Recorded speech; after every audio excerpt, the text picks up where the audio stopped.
తాకట్టులో ఉన్న బంగారాన్ని విడిపించి ఆ రోజు ఆన్లైన్ రేటుకే మేము కొంటాం. Sharma gold company.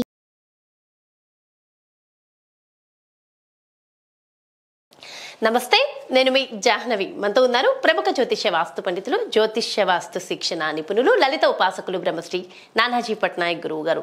సూక్ష్మంలో మోక్షం ఈ ప్రత్యేక కార్యక్రమం ద్వారా మనకున్నటువంటి ప్రతి సమస్యకి చక్కటి పరిష్కార మార్గాలు అందిస్తూ మనకున్నటువంటి ఎలాంటి ప్రశ్నకైనా చక్కటి సమాధానాలు కూడా తెలియజేస్తున్నారు కదా గురువు గారు. మరి వ్యాస పూర్ణిమ, గురు పూర్ణిమ, మరి దీనికి అంటే ఆ రోజు విశిష్టత ఏమిటి, పూర్తి వివరాలు గురువు గారు మాటలు అడిగి తెలుసుకుందాం. నమస్కారం గురువు గారు. శ్రీమాత్రే నమః. గురుగారు, ఆదివారం వ్యాస పూర్ణిమ, గురు పూర్ణిమ అంటాం కదా. అంటే వ్యాస పూర్ణిమ అనేది చాలా తక్కువ మందికి తెలుసు. గురు పూర్ణిమ అని అనగానే అందరికీ అర్థమైపోతుంది. అయితే గురు పూర్ణిమ అనగానే మనం సాయిబాబా గారు మనకు వెంటనే గుర్తొస్తారు. సాయిబాబా గుడికి వెళ్తాం, మనం చక్కగా పూజలు అవన్నీ చేసుకుంటూ ఉంటాం. అసలు గురు పూర్ణిమ ఏమిటి, ఆ రోజు నిజంగా మనం ఆచరించవలసిన విధి విధానాలు ఏమిటి? యాక్చువల్గా వ్యాస పౌర్ణిమ అది. వ్యాస పౌర్ణిమ, వ్యాసుడిని పూజించాలి. సాయిబాబా భక్తులు ఉంటే వాళ్ళని పూజించుకుంటే తప్పేం కాదు. బట్ ఏంటంటే మనకి శాస్త్రాలు చెప్తున్నటువంటిది ఏంటంటే వ్యాసుడు వ్యాసాయ విష్ణు రూపాయ వ్యాస రూపాయ విష్ణవే. అంటే వ్యాసుడు విష్ణువు వేరు కాదు, విష్ణువు యొక్క శక్తే వ్యాస రూపంలో ఉంది. మరి ఎందుకు జరుపుకోవాలి అంటే ఇప్పుడు ఇవాళ రేపు ఏంటంటే అమ్మ ఒక పని చేయాలంటే లాజిక్స్ ఆలోచిస్తున్నారు. నేను ఇప్పుడు ఎందుకు చేయాలి ఇది, అంతేగా చేయడం వల్ల నాకేంటి కలియుగ ధర్మం అది. కలియుగ ధర్మం అయ్యో కలియుగ నాకేంటి అనుకునే ఆలోచన కలియుగంలో ఎక్కువగా ఉంటుంది. ధర్మం మాత్రం కాదు, కలియుగ ధర్మం కాదు అది. కలియుగ ధర్మం కాదు, కలియుగ ధర్మం ఈజ్ డిఫరెంట్. అయితే ఏంటంటే నాకేమిటి అనే వాళ్ళకి నేను మీకు ఇప్పుడు చెప్పబోయేది ఒకటే. ఇప్పుడు ఎవరి జన్మ జాతకంలో అయినా కర్మ తొరగాలి అంటే వాళ్ళకి ముఖ్యంగా కావాల్సింది ఏమిటి చెప్పమంటారా? గురుబలం. గురుబలం కనుక లేదనుకోండి, వాళ్ళు ఎన్ని పూజలు చేసినా సరే వాళ్ళకి ఫలితం రాదు, నథింగ్. చాలామంది మీరు చూస్తుంటారు, ఏమంటే వీళ్ళందరూ మా టీం అందరూ లలిత చదువుతున్నారు కానీ నాకు ఎందుకో రిజల్ట్ రావట్లేదు అనుకునే వాళ్ళు నేను చూసా. ఓ 10,000 మంది చదువుతున్నాను అనుకోండి, 10,000లో ఒకరిద్దరు ఏమిటో సార్ నాకు అర్థం కావట్లేదు, నేను చదవలేకపోతున్నా అంటే ఒకటి, నేను చదవలేకపోతున్నాను అనుకునే వాళ్ళు కొంతమంది, నేను కాన్సన్ట్రేషన్ చేయలేకపోతున్నాను అంటే గురుబలం లేకపోతే ఏమవుద్దంటే ఫస్ట్ దైవతా సంబంధించిన దగ్గరికి ఆలోచన వస్తుంది కానీ ఇంప్లిమెంట్ చేయలేకపోతుంటారు. ఇంప్లిమెంట్ చేసినా కూడా కంప్లీట్గా చేయలేకపోతుంటారు. ఓకే.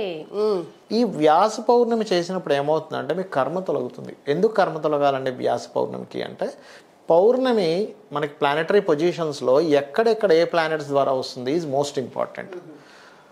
కర్కాటక రాశిలో రవి, మకర రాశిలో చంద్రుడు ఉన్నప్పుడు పౌర్ణమి ఏర్పడుతుంది 1/7 యాక్సిస్లో. మకర రాశిని మనకి జ్యోతిష్ శాస్త్రంలో కర్మస్థానంగా చెప్తారు. అంటే ధనస్సు జీవుడు అనుకుంటే మకర కుంభాలు కర్మ మరియు వైతరణి నది దాటడంగా చెప్తారు. మీనరాశి ఈజ్ ది మనం మోక్షాన్ని చెందడంగా చెప్తారు. అంటే ఒక జీవుడు ఈ కర్మని దాటి అక్కడికి వెళ్తాడు, మీనంలోకి వెళ్ళడం, మోక్షం చెందడం. మీకు మోక్షం రావాలంటే ఏంటి, మోక్షం అంటే ఏమిటి? యాక్చువల్గా అన్నిటిని వదిలేయడం కాదు, అన్నీ ఉన్నా సరే వాటిని అంటుకోకుండా ఉండడం.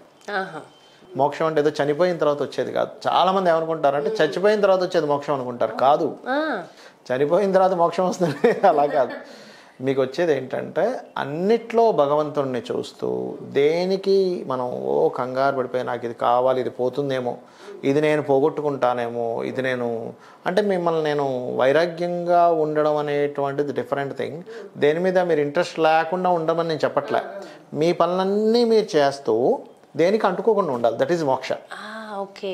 మీ పనులని మీరు చేస్తుంటారు కానీ దేనికి అతుక్కొని ఉండరు. కాకపోతే మనకు రావాల్సినవి ఉండాల్సినవి అన్ని.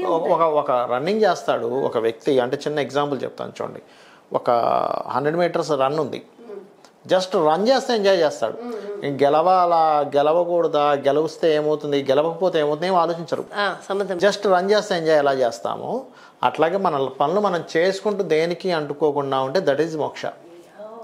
అన్నిటినీ భగవంతుడికి సమర్పిస్తూ చేస్తూ ఉంటే చాలు, అంతే. దానిలో అంటే బాధ వస్తే ఏడ్ చేయడం, ఆనందం వస్తే ఆనందపడిపోవడం, లగ్జరీస్ ఏముండవు. ఇంకా ఆనందపడండి తప్పలేదు, కానీ బాధనే ఆనందాన్ని ఈక్వల్గా చూడాలి. ఎగ్జాక్ట్లీ, అది మోక్షం. ఇప్పుడు మీ పాయింట్ ఆఫ్ వ్యూలో మీకు బాధ, ఇంకో పాయింట్ ఆఫ్ వ్యూలో అది బాధ కాదు. ఇంతేనా ఈ మాత్రానికే అని అడుగుతారుగా ప్రతి ఒక్కరు పక్కన వాళ్ళ సమస్య. ఒక డాక్టర్ ఇంజెక్షన్ ఇస్తున్నాడు, డాక్టర్ ఇంజెక్షన్ ఇస్తే డాక్టర్కి బాధ కాదు అది, కానీ పేషెంట్కి బాధ. కానీ డాక్టర్ పాయింట్ ఆఫ్ వ్యూ నుంచి మీకు నయం అవుతుందని తెలుసు. యాక్చువల్ ట్రూత్ ఏంటంటే మీకు అది హీల్ చేస్తుంది. ఎస్. జిమ్కి వెళ్తాము, జిమ్లో ఎక్సర్సైజ్ చేస్తే బాడీ పెయిన్స్ వస్తాయి. పెయిన్స్ అనేది బాధ అంటామా, మజిల్స్ గట్టిగా అవుతున్నాయి అంటావా? మసిల్స్ స్ట్రాంగ్ అవుతున్నాయి. బాధ అనుకుంటే ఎట్లా? అంతే. ఈ పెయిన్ పడితేనే మజిల్ స్ట్రాంగ్ అవుతుందనే పాయింట్ ఎంత ట్రూ, మనిషి లైఫ్లో పెయిన్ అనుభవిస్తేనే స్ట్రాంగ్ అవుతాడు. సో అది యాజ్ ఆస్ట్రాలజర్ మీరు పర్ఫెక్ట్గా చెప్పేస్తారు వాళ్ళు దాన్ని చూసి. ఎగ్జాక్ట్లీ. అయితే ఇక్కడ ఏంటంటే ఈ పౌర్ణమి ఎవరైతే చేస్తారో గురుబలం పెరుగుతుంది. కొంతమంది జాతకాల్లో గురుబలం లేనప్పుడు వాళ్ళు చాలా ఇబ్బందులు పడుతూ ఉంటారు, లక్ కలిసి రాదు, ఇట్లాంటివి అవుతూ ఉంటాయి. గురుబలానికి ఒక్క విషయం నేను చెప్పాలి, నేను ఎప్పుడు హ్యాపీగా ఫీల్ అయ్యే ఒక విషయం, ప్రతి గురువారం ఖచ్చితంగా మీ షూట్ ఉంటుంది నాకు. నిజంగా నేను ఎన్నిసార్లు ఎంత హ్యాపీ ఫీల్ అవుతా, ప్రతి గురువారం మీ షూట్ ఉంటుంది. నాకు ఇక్కడే గురుబలం వస్తుంది అని నేను చాలా హ్యాపీగా ఫీల్ అవుతా. ఎందుకంటే ఒక గురువుని ఖచ్చితంగా ఈ రోజు ఉంటుంది, నో డౌట్ అన్న ఒక ఫీల్. సో అంటే ఒక గురువుని మనం దర్శించడం అది కూడా ఒక ఫీలే కదా. ఇంకొక విషయం మీరు అలా చెప్పారు కాబట్టి చెప్తున్నా, in my chart my Jupiter is good position. నాకు నడుస్తుంది కూడా గురుదశ ఇప్పుడు. ఓహో, నాకు కూడా అనుకుంటా బహుశా గురు మహాదశ నడుస్తుంది. సో నా చార్ట్లో గురువు పొజిషన్ చాలా బాగుంది. గురువే నాకు యోగ కారకుడు కూడా అయ్యాడు నా జాతకానికి. సో అందుకని మేబీ అలా భగవంతుడు అలా డిజైన్ చేశాడు అనుకుంటున్నాను. అయితే ఇక్కడ ఏంటంటే అమ్మా, ఎవరికైనా ఇబ్బంది ఉంది, వ్యాస పౌర్ణమి రోజు వ్యాసుని పూజించాలి, విష్ణువుని ఆరాధించాలి. శివునికి చందనముతో గురుబలం రావడానికి బెస్ట్ వే ఏంటి అంటే చందనం ఉంటుంది చూసారా, చందనాన్ని వాటర్లో కలిపి గంధము కలిపి ఆ గంధముతో కనుక శివాభిషేకం చేస్తే, గంధంతో పౌర్ణమి రోజు అండ్ మనకి బిల్వపత్రాలు ఉంటాయి, బిల్వపత్రాన్ని వేసి అభిషేకం చేస్తూ సాయంత్ర సమయంలో గనక అమ్మవారికి సంబంధించినటువంటి మనకి పౌర్ణమి కాబట్టి చంద్రుణ్ణి చూస్తూ ఆ రోజు చలివిడి అవన్నీ నైవేద్యం పెట్టి పూర్తి లలితా సహస్రనామాలు చూసి గనక ధ్యానం చేసుకోగలిగితే మీకు కంప్లీట్ కర్మాస్ తొలగిపోతాయి. ఇంకొకటి ఏంటంటే ఈ గురు పౌర్ణమి రోజు ప్రత్యేకంగా, ఇది పౌర్ణమి రోజు అంటే రెగ్యులర్గా చేయాల్సిన ప్రాసెస్, మార్నింగ్ ఇలా స్టార్ట్ చేయండి. ఎట్లా అంటే సూర్య భగవాను చూస్తూ వాటర్ పోయండి ఇట్లా. దీన్ని మనం ఏమనుకుంటాం, సింపుల్గా ఇట్లా పోస్తున్నాము సూర్యుని చూస్తూ అనుకుంటాం, కాదు. సూర్యుడి నుంచి ఏమొస్తుంది, డి విటమిన్ వస్తుంది, అవునా? ఈ వాటర్ పోసినప్పుడు ఏమవుతుందంటే ఆ వాటర్ పడ్డప్పుడు మీరు గమనించండి, రెయిన్బో ఎట్లా ఫామ్ అవుతుంది మీకు కామన్గా. వర్షం పడ్డప్పుడు వర్షం సంబంధించిన వాటర్ వల్ల ఆ సూర్యకిరణాల వల్ల ఈ రెయిన్బో ఫామ్ అవుతుంది. అట్లాగే మనం వాటర్ పోస్తున్నప్పుడు ఆ కిరణాలు వస్తూ 7 హార్సెస్ అంటాడు ఈ రెయిన్బో అంటే 7 గుర్రాలు. అవి ఇట్లా కనెక్ట్ అయ్యి మన షట్చక్రాలకి ఆ యొక్క సహస్రాలకి కనెక్ట్ అవుతాయి. అవి ఎప్పుడైతే సూర్యకిరణాల ద్వారా ఆ వాటర్ పోస్తూ అందులోంచి వచ్చి ఇట్లా కనెక్ట్ అయిందో ఫస్ట్ మీ షట్చక్రాలు అండ్ సహస్రారం అలైన్ అవుతాయి. అవి అలైన్ అయితే కానీ మీరు చేస్తున్న పూజ, మీరు చేస్తున్నటువంటిది ఏదైతే ఉందో అది కనెక్ట్ అవ్వదు.